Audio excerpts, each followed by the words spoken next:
Boteco 4.0, o podcast da BI que explora a cozinha da transformação digital. Afinal de contas, a vida como ela é está longe de ser a dos vídeos institucionais e pitches. Sou Cláudio Goldberg, um moderador nada moderado dessa aventura. No episódio de hoje, vamos falar sobre a implantação de um sistema digital de inspeção de qualidade, tecnologia desenvolvida no Brasil para a indústria automotiva mundial. Os convidados são Alberto Oliveira, engenheiro de qualidade da Maxion, e Renan Floriani, CRO da Digimet Solutions. Olá pessoal, bem-vindos ao 15º episódio do Boteco 4.0. Hoje aqui no Boteco comigo, Alberto Oliveira da Maxion e o Renan da Digimet. E eu vou começar passando a bola aí para o Alberto. Alberto, conta para nós quem é a Maxion e por que o slogan dela é "O que fazemos mantém o mundo em movimento". Prazer estar participando do Boteco 4.0. A Maxion é uma multinacional brasileira, então ela está presente no mundo todo, produzindo componentes estruturais e rodas que movimentam carga e pessoas pelo mundo todo. Então, acredito que o slogan parte dessa ideia. Legal. E você falou de multinacional brasileira, ou seja, uma empresa que foi fundada no Brasil e que acabou tendo hoje unidades em diversas partes do mundo, é isso mesmo? Exatamente. É uma multinacional que nasceu no Brasil, depois foram feitas aquisições e tudo, e hoje ela está presente em diversos países pelo mundo, com 32 plantas. Caramba, 32 plantas. E todos os continentes estão cobertos por essas plantas? Exatamente. América do Norte, América do Sul, Europa e Ásia. Legal. E como é que você conheceu esse outro cara que está aqui na mesa com a gente? Como é que você conheceu o Renan? Como é que começou a relação de vocês? Por trabalhar na área de qualidade e ligado aos processos de soldagem da empresa, eu conheci a solução Digimet Solutions, que tem nos ajudado imensamente tanto na análise quanto no tratamento dos dados pós-análise e fornecendo aí para a nossa equipe de qualidade respostas rápidas e assertivas para que eles possam atuar nos processos de forma cada vez mais dinâmica. Legal. Então, assim, você quer dizer que você tem que analisar a solda que vocês fazem na estrutura que vocês vendem, é isso? Exatamente.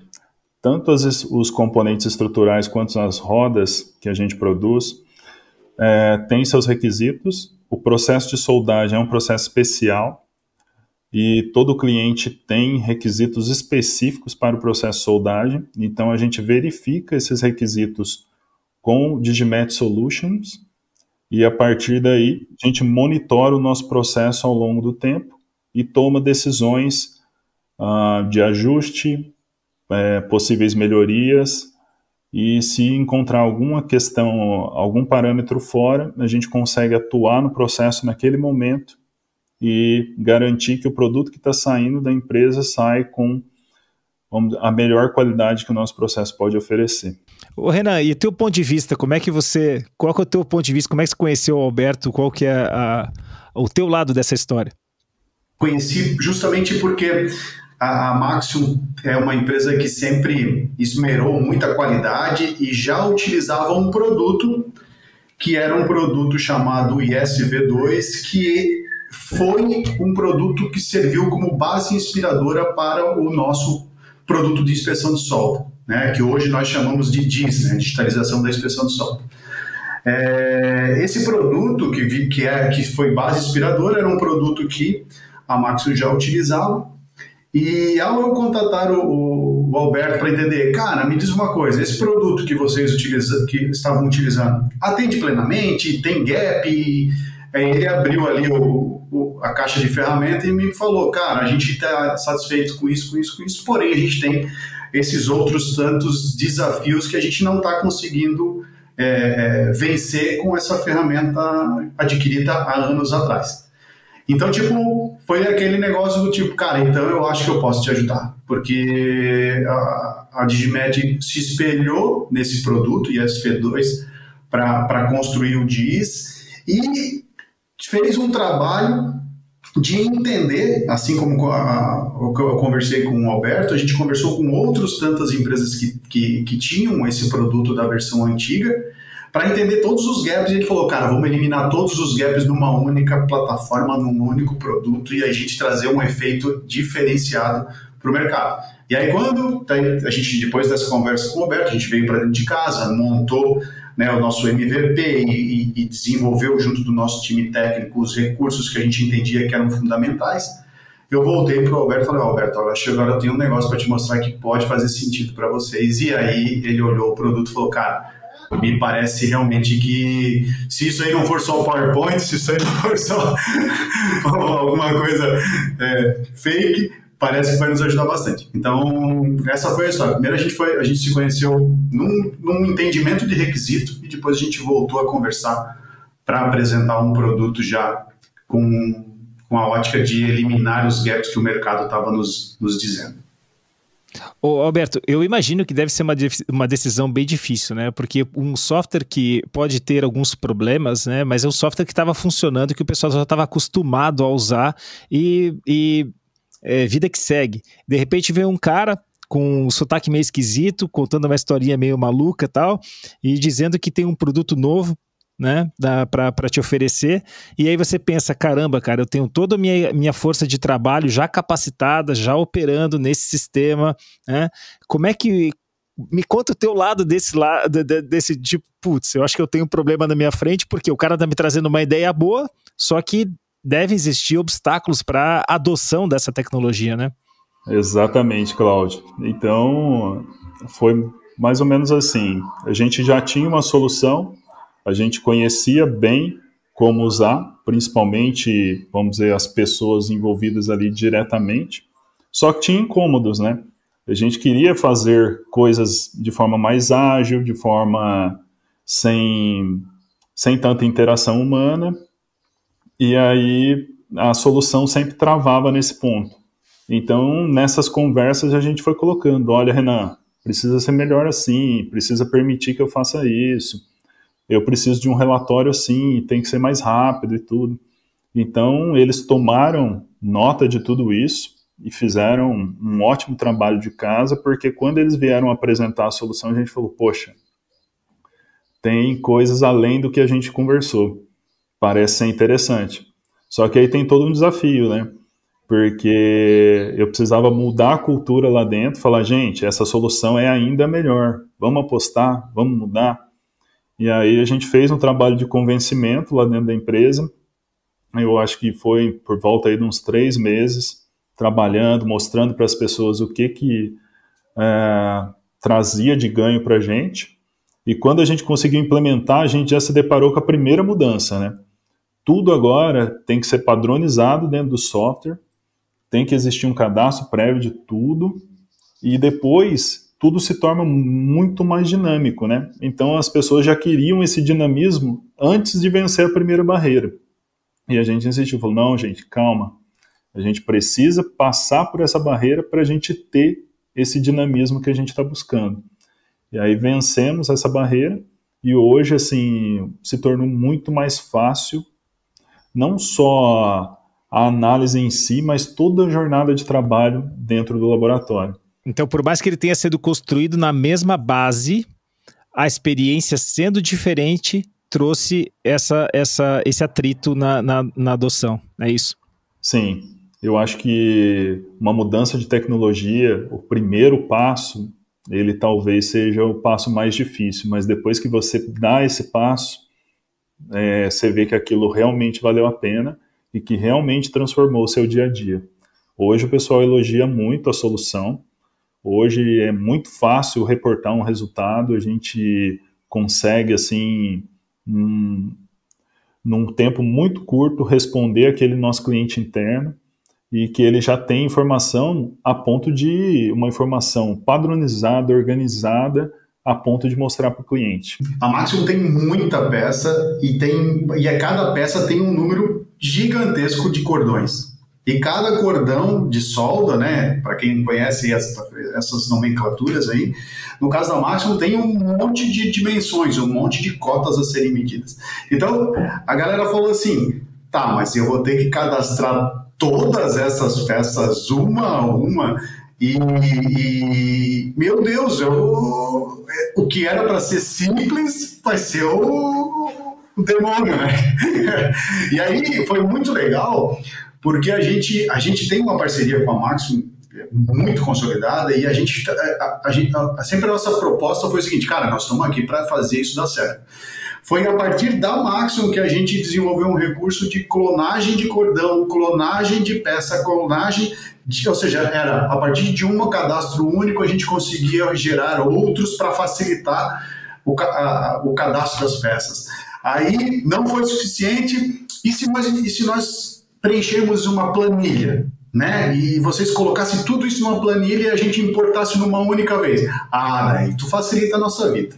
E aí foi interessante porque em conjunto a gente colocou features no produto que vieram a somar para todos os clientes que já estavam conosco e os que vieram e estão por vir, justamente por causa dessa situação de adoção. Então foi interessante. Ou seja, essa objeção é totalmente compreensível. Ela acabou trazendo uma melhoria no produto que beneficiou a Maxim e os outros clientes da Digimatch. Perfeitamente.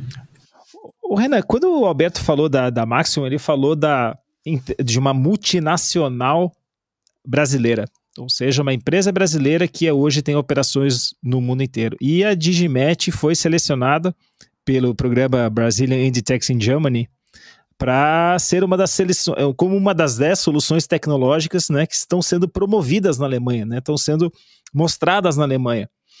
E, inclusive, a BI é apoiadora desse programa, né? E me diz uma coisa, como é que tem sido, como é que está sendo, né, apresentar as tecnologias brasileiras para, talvez, a meca, né, da indústria automotiva que é a Alemanha? Cara, tá sendo bacana, tá sendo desafiador, né? Vamos falar um pouco até sobre o programa, né?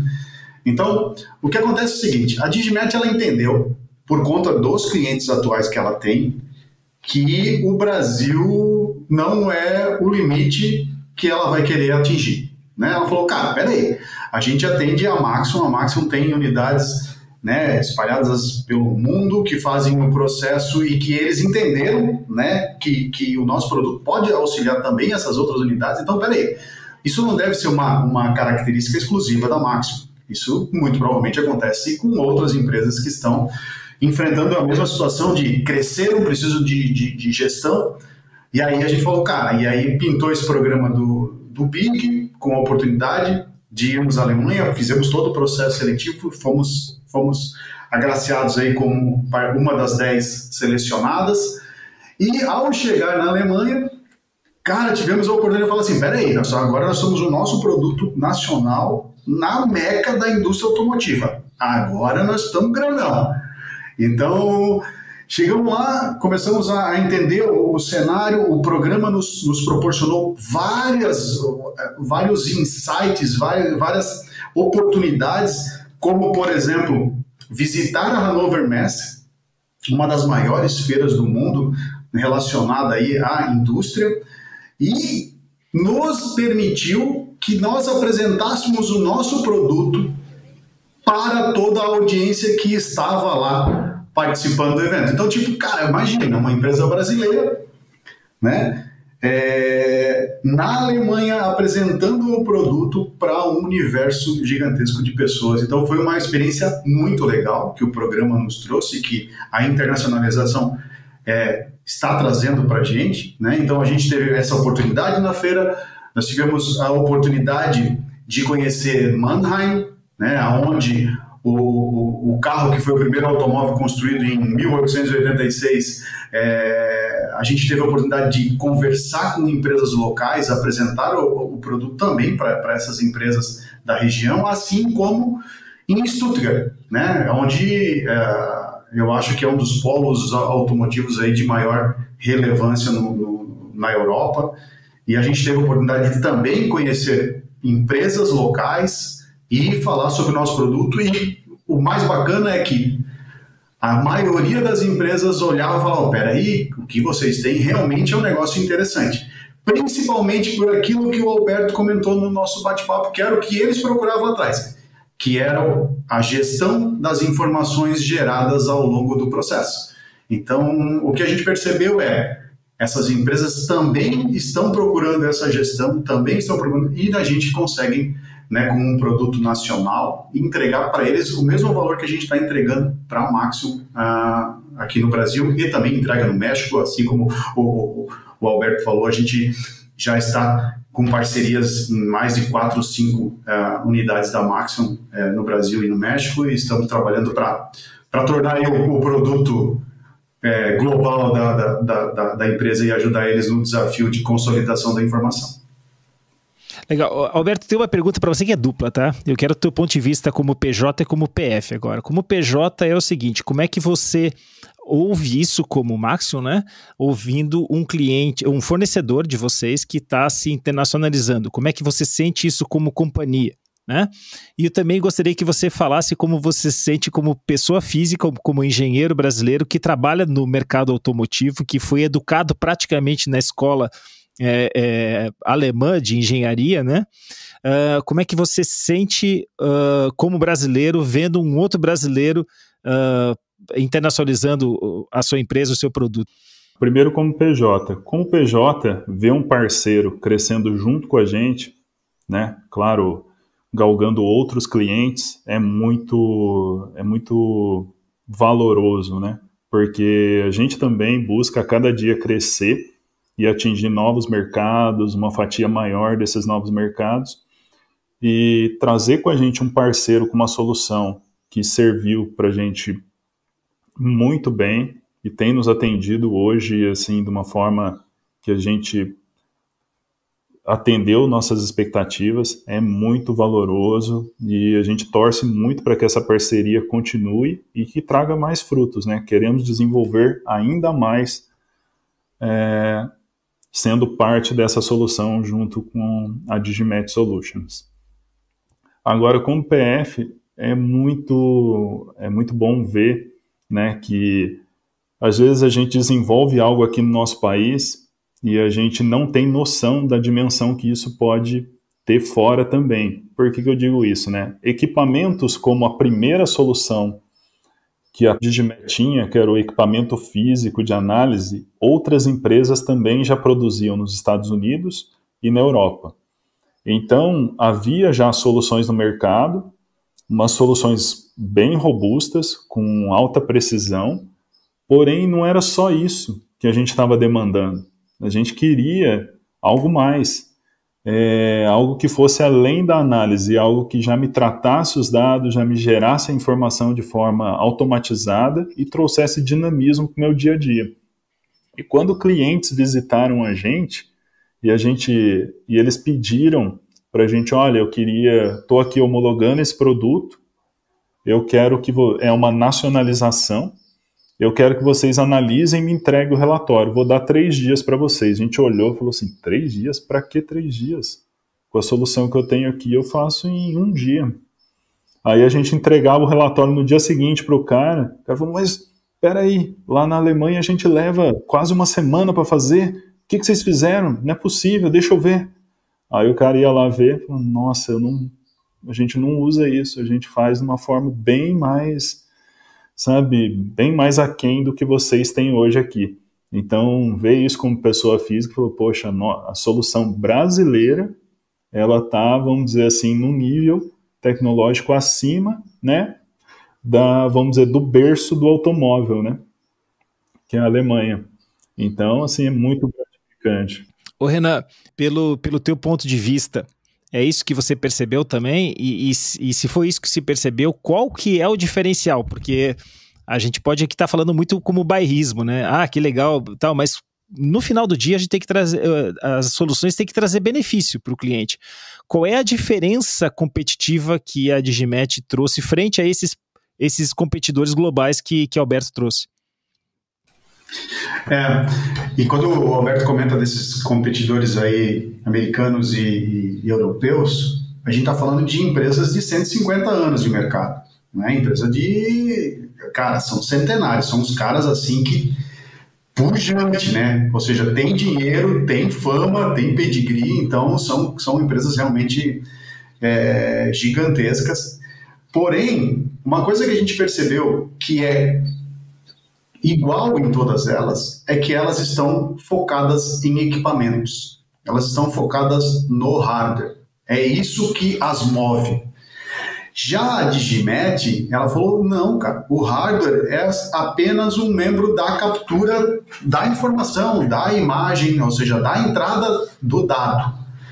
A Digimet falou, cara, o que a gente tem que trazer é usabilidade, experiência para o usuário e sucesso para esse usuário. E o que é o sucesso para ele? E aí é onde a gente, nas entrevistas com as empresas possíveis clientes da época, nos iam dizendo, o sucesso para mim é conseguir fazer isso na metade do tempo, é conseguir gerar um relatório sem depender do Office, é conseguir ter dados estatísticos sem ter que eu digitar os resultados que eu tenho hoje num Excel em outro sistema ou importar 1000 planilhas para um lugar e ter informações imprecisas. Então, a Digimet, eu parei, vamos focar em experiência de uso e sucesso do cliente. E o que é o sucesso do cliente? Eles nos diziam. E eu acho que essa foi a grande sacada. Não estou dizendo que essas grandes companhias não fazem essa pesquisa, mas hoje, quando fazem, eu acho que eles fazem muito na ótica do tipo, o que eu preciso melhorar no meu equipamento? Né? Que botão eu tenho que botar a mais, talvez, ou coisa parecida, enquanto a gente se preocupou, não. O que é sucesso? E o sucesso pode ser uma melhoria no equipamento ou uma nova feature no sistema, no software. Então, eu acho que esse é o nosso diferencial. E foi isso que eu percebi, né? Estando lá na Alemanha naquela oportunidade, que a gente tinha essa proposta de valor, né? Inclusive o nosso modelo comercial é totalmente diferente do modelo comercial que essas empresas vêm praticando, né? Essas empresas, elas comercializam um equipamento, então, tanto que os clientes, né, as empresas no Brasil e no mundo, quando vêm falar conosco, eles falam assim, eu quero conhecer o teu equipamento. E a gente fala, peraí, mas o equipamento é uma parte do negócio, né? Mas é porque eles estão tão condicionados a adquirir equipamentos para fazer um processo, que é isso. E a gente fala, não, cara, o cérebro nosso não está no equipamento, está no software, está na experiência que eu vou te trazer. E aí a nossa proposta de valor é diferente. A gente fala assim, cara, e a gente trouxe uma disrupção para o mercado desumana, porque todas essas empresas comercializam os seus equipamentos vendendo ele. E uma vez que o cliente comprou, é dele e ele tem 6 meses de garantia, o tempo acordado de garantia, depois cada um para o seu lado. E a gente falou, não, a gente está falando de sucesso do cliente, a gente está falando de experiência. A gente tem que fazer uma parceria ganha-ganha, aonde ele vai ser o meu cliente fiel e eu serei o seu fornecedor fiel. E a gente estabeleceu um novo modelo de negócio que torna a adoção muito mais fácil por conta de custos, ou seja, a gente tem um valor de adoção diluído ao longo de anos, porque essa é a nossa proposta, é fazer parte do negócio do cliente por ano, e o cliente tem, ao longo desse ano, suporte ilimitado, treinamento ilimitado e melhoria contínua. Então é aquele negócio, cara, peraí, eu preciso desses caras, os caras estão aqui, eu não preciso entrar numa fila que só posso ser atendido depois que vier uma ordem de compra que pode levar 3 meses para resolver um problema que eu tenho agora. Então, eu acho que esse conjunto da obra fez com que a gente entendesse que os nossos competidores estão em outro segmento que a gente está se propondo a estar. Eu ouvindo isso me parece muito bom para ser verdade, Alberto. É isso mesmo? Realmente essa proposta de valor ela é diferenciada para quem está consumindo a tecnologia? O que a gente sente hoje, né? A gente vê a equipe da Digimet Solutions muito próximo da gente. A gente continua propondo melhorias para o software, porque assim, a cada dia aparece, vamos dizer assim, entra um componente diferente, com algum detalhe e tudo, a gente fala para eles, olha, e ainda mais assim, você sendo usuário, né? Você compra um carro novo, aí seu carro tem lá... Seu carro não tinha piloto automático, aí você vê um outro que tem, então você vai tendo novas ideias ao longo do seu tempo de usuário, né? Então a gente vem propondo soluções e a equipe da Digimet Solutions, ela consegue colocar isso no plano e falar pra gente, olha, daqui 3 meses vocês vão ter essa solução, aquela que vocês pediram não tem tanta aderência com os outros clientes, então aquilo vai ficar em stand-by, mas esse contato é muito próximo e, vamos dizer, qualquer bugzinho, qualquer coisa que venha aparecer é resolvido muito rápido, como o Renan mencionou. Isso é real, Cláudio. Você sabe, Alberto, que é muito curioso a gente estar falando sobre isso dentro do mercado automotivo, que tem um paralelo gigantesco entre como a nossa experiência, né, e a disrupção que está acontecendo no mercado automotivo exatamente agora. As marcas de veículos, elas ficaram muito focadas no hardware e não na experiência do cliente, e as locadoras ou empresas que provêm carros por assinatura prestaram muito mais atenção na experiência do cliente, no uso, né, do carro, ou o próprio Uber também, mas é interessante que essa situação é muito paralela ao que está acontecendo hoje, né, com o desespero das indústrias, da indústria automotiva de ter perdido esse papel relevante que ela tinha, porque hoje empresas de mobilidade e não fabricantes de carro, tem uma diferença grande aqui, estão tomando esse espaço. Como você vive isso, né, desde o começo da carreira, né, que você começou na indústria automotiva, qual que é a tua percepção sobre essa mudança, né, de compra de carro e agora contratação de mobilidade? Exatamente, a gente vê o mercado mudando a cada ano. A gente percebe, né, que a compra do cliente, vamos dizer, o cliente pessoa física, quando ele vai na concessionária, ele olha a cor do carro, ele olha detalhes que vão agradá-lo, né, durante o dia, enquanto empresas de mobilidade, elas estão preocupadas com custo-benefício, talvez te ofereça um carro mais completo, livre de manutenção e tudo, mas ela não vai ter aquela personalização que o cliente está querendo. Então a gente vê montadoras tentando fazer de tudo hoje em dia, né? Teto de uma cor, o carro de outra, retrovisor, isso e aquilo, personalizar para que esse cliente final também se sinta atraído pela indústria, né? Hoje, eu acredito que as empresas de mobilidade ainda não estão com uma presença maior, por conta que hoje, vamos dizer, o aluguel mensal do carro ainda é um valor alto, né? Então, talvez colocando na ponta do lápis, não vale mais a pena você comprar o seu veículo, mas essa mudança ela tem acontecido, e outra mudança que está chamando bastante atenção agora é a eletrificação. A gente tem visto, vamos dizer, os chineses chegarem no nosso mercado, a Ford saiu do nosso mercado, tem trazido carros importados, e os chineses têm vindo e têm assumido posições que antes eram de montadoras norte-americanas, e eles têm trazido carros com nível tecnológico maior, com acabamento agora diferenciado e com um preço assim que começa a trazer uma competição saudável, né, no mercado, e que vem impulsionar e colocar também, vamos dizer, essa nova geração de veículos aí à disposição de todos nós. Aproveitando, eu estava vendo sobre a inovação dentro da Maxion, né?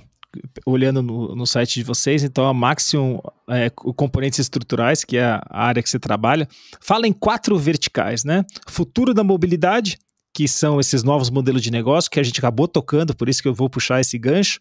Redução de peso, veículos elétricos e transformação digital. E se a gente for pensar o que a gente tem conversado até agora, a gente tem falado sobre transformação digital e redução de peso, porque talvez para quem está nos ouvindo não tenha percebido que esses produtos soldados, né, eles são estruturais, ou seja, é aço que é o que vai dar a estrutura do veículo. E a tendência, né, é a redução dessa massa, a redução do peso. Por que está sendo reduzido o peso? Né? Para reduzir a pegada de carbono. E quando você faz isso, Alberto, pelo que eu vejo, a gente está indo quase uma necessidade extrema de qualidade, porque você está diminuindo a espessura, consequentemente você precisa garantir que aquela estrutura agora mais esbelta, né, ela aguente o tranco. Então, quer dizer, profissionais que estão na tua posição, como garantindo a qualidade de estruturas cada vez mais leves, vocês estão em apuros, não estão? Exatamente, Cláudio. A gente vê o seguinte, no passado você trabalhava com um coeficiente de segurança grande, então você projetava uma estrutura pesada e ok, essa estrutura ia aguentar 25 anos do veículo numa boa.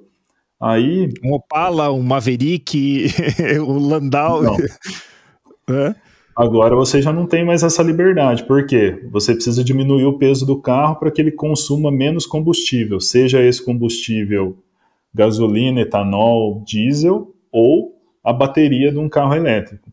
Então, quanto menos peso ele tiver que levar por onde ele passar, né, por cada quilômetro rodado, mais eficiente ele vai ser. Então, essa busca por mais eficiência, ela exige estruturas cada vez mais otimizadas. Hoje, na indústria automotiva, quando você fala a palavra otimização, você chama a atenção de todo mundo lá dentro, porque todo mundo busca otimização. Essa otimização vem por redução de massa, e ela vem também agora abrindo um pouco o leque para outros materiais também, com uma densidade um pouco menor, né? Então o aço hoje é predominante, o alumínio tem começado a aparecer na indústria automobilística brasileira e tem trazido bons resultados, bons ganhos de redução de peso, e com um carro mais eficiente você consegue também atender as novas legislações, né, que cada vez apertam mais com a emissão de dióxido de carbono. Então, hoje é um desafio. Para a gente que está na qualidade, cada vez agora é mais difícil, porque os requisitos têm aumentado muito, então a gente tem que monitorar cada vez mais de perto, e isso faz um gancho com a solução que a gente está discutindo aqui no podcast, Digimet Solutions, porque com esse dinamismo maior e o monitoramento cada vez mais próximo, as respostas agora têm que ser cada vez mais dinâmicas, né? Então, a solução pensada hoje para a indústria automotiva, ela tem que ser pensada nessa linha de raciocínio, porque senão não vai atender às expectativas e, vamos dizer, frustraria, né, quem está do outro lado, como eu, ao ir atrás do Renan, por exemplo, falar, Renan, preciso de uma solução para isso, e ele não trazer esse dinamismo e essa possibilidade de eu trabalhar cada vez mais rápido, com um fluxo de informação, e essa informação cada vez menos necessitando da interação humana, né? Porque hoje a gente tem diversos meios para tratar informações de forma robusta e transformar aquele dado numa informação útil para uma tomada de decisão, né? Legal. Ô, Renan, então você está em apuros, né? Porque veja bem, a Maxion está crescendo, ela está cada vez tendo que reduzir massa, reduzir peso, consequentemente as estruturas estão cada vez mais esbeltas, estando mais esbeltas as especificações cada vez mais restritas, certo? E a Digimet vai ter que entregar muita inspeção, e essa inspeção vai ter que estar com os dados sendo gerados muito rápidos para que eventuais equívocos no processo sejam corrigidos rápido. Foi isso que eu entendi.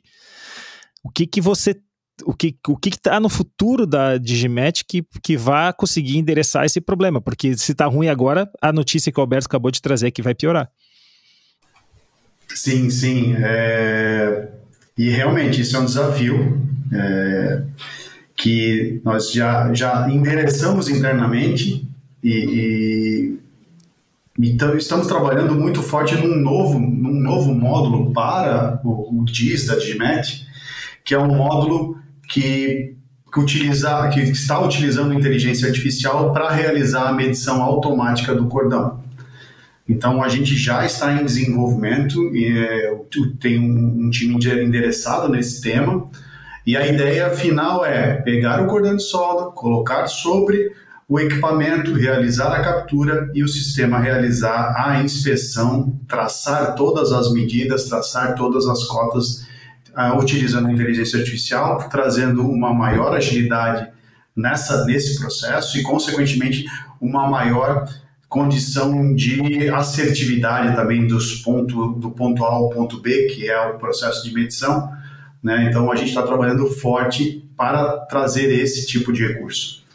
Uma outra coisa que a gente está também desenvolvendo e que vai ao encontro é a parte de controle, né, que é o que as empresas estão procurando, porque quanto mais controle e acesso à informação e a manipulação dos dados, mais otimização tu consegue fazer sobre o teu processo.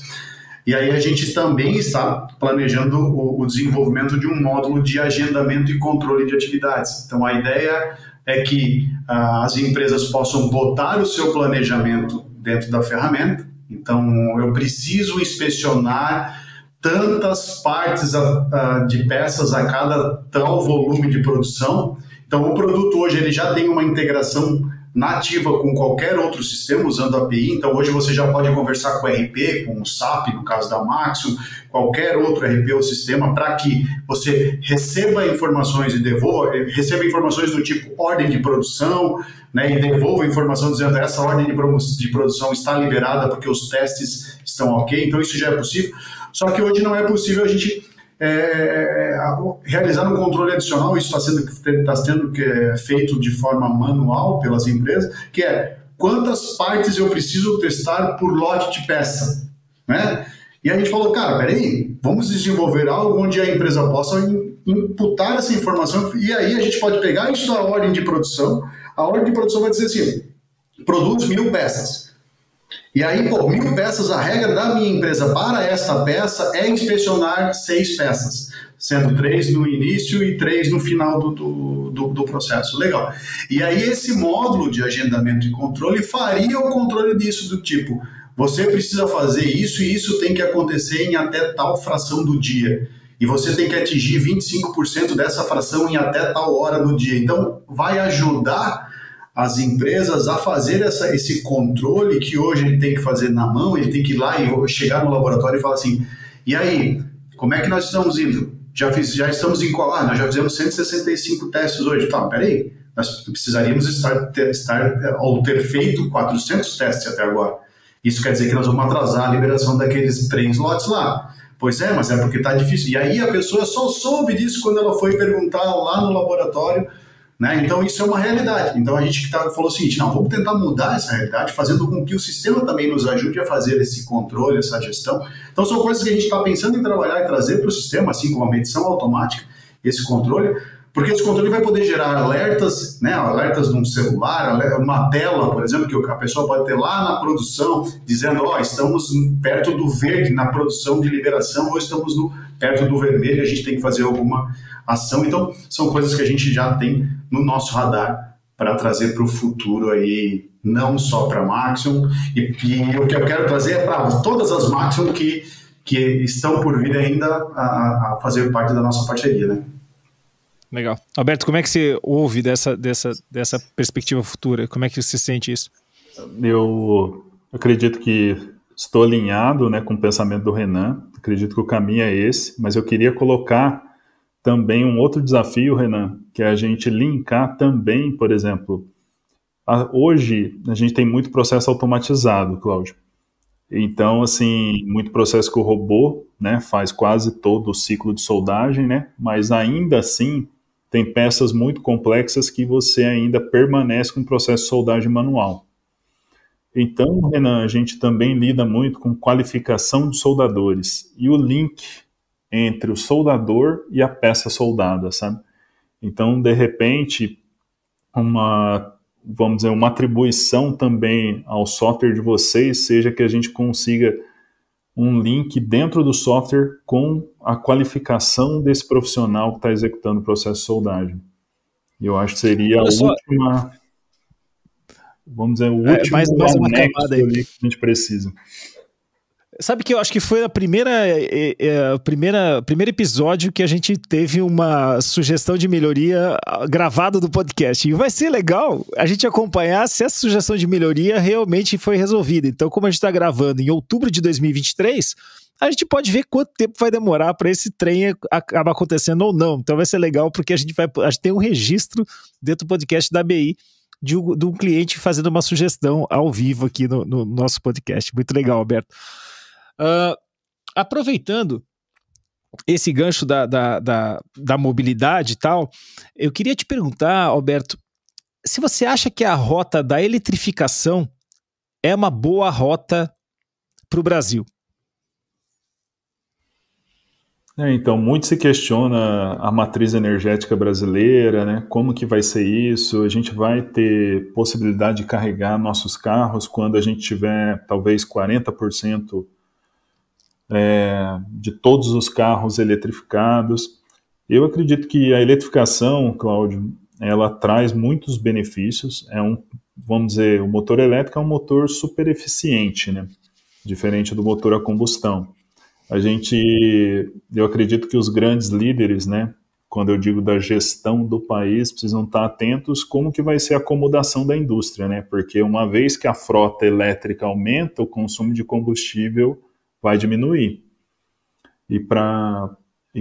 Como vão acomodar esses mercados? Mas eu acredito que o Brasil tem, vamos dizer assim, grande possibilidade de absorver essa frota elétrica, mas o carro elétrico ele ainda tem algumas preocupações. Hoje se discute muito a questão da bateria, a eficiência das baterias, como vai, vamos dizer, essa estrutura que acomoda as baterias, ela tem que ter vedação, ela tem que ter uma alta resistência à colisão, porque, vamos dizer, tudo que está ali dentro da bateria, ele tem chance de explosão, incêndio, e o ciclo de vida do carro elétrico também é uma discussão muito grande no mundo todo hoje. O que eu vou fazer com essa bateria depois da vida útil dela? Aonde eu vou descartar? O que eu vou fazer? Então, tem esses problemas ainda para que sejam discutidos, sejam vistos, mas eu acredito que se a gente desenvolver de forma sustentável, né, fazer todo o caminho para acomodar o carro elétrico na nossa matriz, eu acredito que ele vai ser uma solução muito positiva aí. E talvez você possa dizer que eu sou um sonhador, mas, por outro lado, com um país que tem uma força em biocombustíveis e também tem uma relevância na indústria, será que não está se abrindo uma oportunidade para o Brasil que talvez nunca tenha aparecido no nosso horizonte de a gente ser uma potência de exportadora de veículos a biocombustível? Eu assim, vendo, de novo, você pode dizer que eu sou um sonhador, como disse John Lennon, mas me parece que aparece uma oportunidade muito interessante para o Brasil. Eu tô sendo muito otimista? Eu acredito que não, Cláudio. Eu também tenho esse otimismo. O etanol é um combustível, vamos dizer assim, almejado por outros mercados, né? Tem se falado muito do etanol nos Estados Unidos, por exemplo, que é um grande mercado automobilístico. O Brasil tem grandes possibilidades, a gente só precisa explorar bem, né, aqui dentro do nosso país, e a gente começar a criar, vamos dizer assim, o rosto brasileiro para a nossa indústria automotiva aqui, explorando biocombustíveis, dando também oportunidade para eletrificação e, vamos dizer assim, deixar um pouco de somente depender e comprar a solução pronta de outros países, né? A gente viu muito isso no agronegócio. O Brasil hoje é uma potência porque aprendeu a explorar o que tem de melhor no país. Enquanto você, às vezes, não tem uma condição propícia do clima e tudo, a gente viu que a gente não precisa fazer igual os outros países. A gente pode desenvolver de acordo com as nossas condições aqui. Eu acho que para o mercado automobilístico a gente precisa olhar para nós, porque nós temos capacidade de fazer e fazer bem feito. Então, a gente explorar o que a gente tem de melhor. Pode ser pela eletrificação, biocombustíveis e outros caminhos que possam surgir um pouco mais adiante. Legal. O Renan, eu acho que o Alberto trouxe aqui que a gente precisa valorizar o nosso vira-lata, né? Não é uma questão de matar o vira-lata, mas sim valorizar o vira-lata. Ao mesmo tempo, o que o programa de internacionalização tem feito é exatamente mostrar o poder do vira-lata brasileiro, né? Aquele que precisa de pouca água, aquele que dorme pouco, aquele que não precisa de comida especial, ou seja, a gente tem resiliência e criatividade. E me diz uma coisa, como você se sente, né? Porque isso está acontecendo em 2023, esse programa de internacionalização. Como é que você se sente comparando aí o começo do ano, em que você estava lá submetendo para esse programa e tal, e agora estamos em outubro de 23. Como é que está essa transformação da valorização do vira-lata dentro de você? Uma coisa que é bem perceptível é que quando você não está inserido no contexto, quando você só assiste, né, o mundo pela televisão, e você começa a ver aqueles Made in Germany, e todo mundo fala, isso aqui é outro mundo e tal. Você se coloca numa condição do tipo, cara, o que sai de lá realmente deve ser diferente e a gente, para chegar lá, talvez não tenha algo diferente, né? Até tu experimentar isso. Porém, a partir do momento que você experimenta, a partir do momento que você se insere na cultura, você começa a conversar com as pessoas, começa a entender, você fala, peraí, eles são muito bons em alguns processos, inclusive em automação. Tá? Já é perceptível. Cara, a Alemanha é fortíssima em automação.